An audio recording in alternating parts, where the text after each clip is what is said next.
Nagsimula ang Pasig Police Awards na conceptualize ito way back 2013-2014. Ang ideya nung aming benefactor na si Lieutenant John Jimenez ay parangalan ang mga civil servants sa Pasig.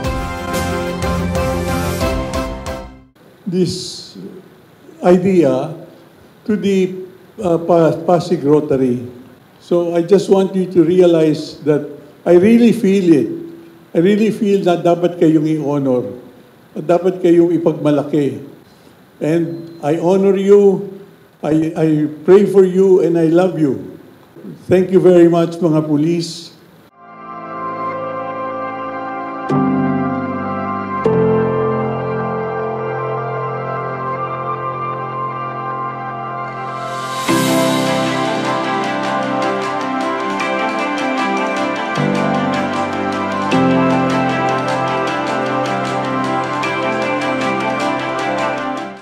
Award na ito ay naging inspirasyon ko sa aking pagtatrabaho na may dedikasyon, disiplina at integridad.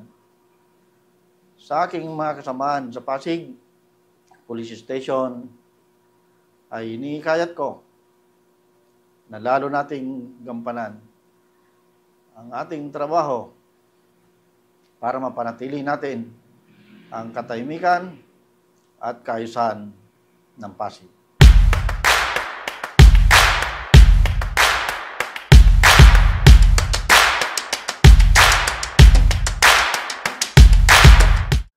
Ang pagpupugay sa kabenihan ng Pasig Police ay dumadaan sa masusing proseso.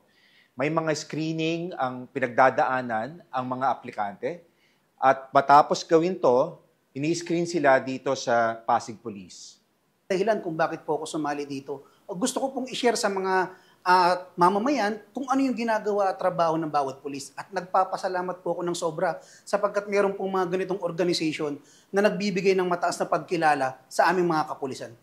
But there are people like the Rotary Club of Pasig who continue to support and trust the PNP in making this city a more peaceful and better place to live and do business. To the men and women of Pasig Police, marami pong salamat. This is your honor. This is your moment, Pasig Police. In behalf of the men, women, and family of Pasig City Police Station, I would like to thank with deepest gratitude the Rotary Club of Pasig in its pagpupugay sa kabayanihan ng Pasig Police. Pasig Police, number one!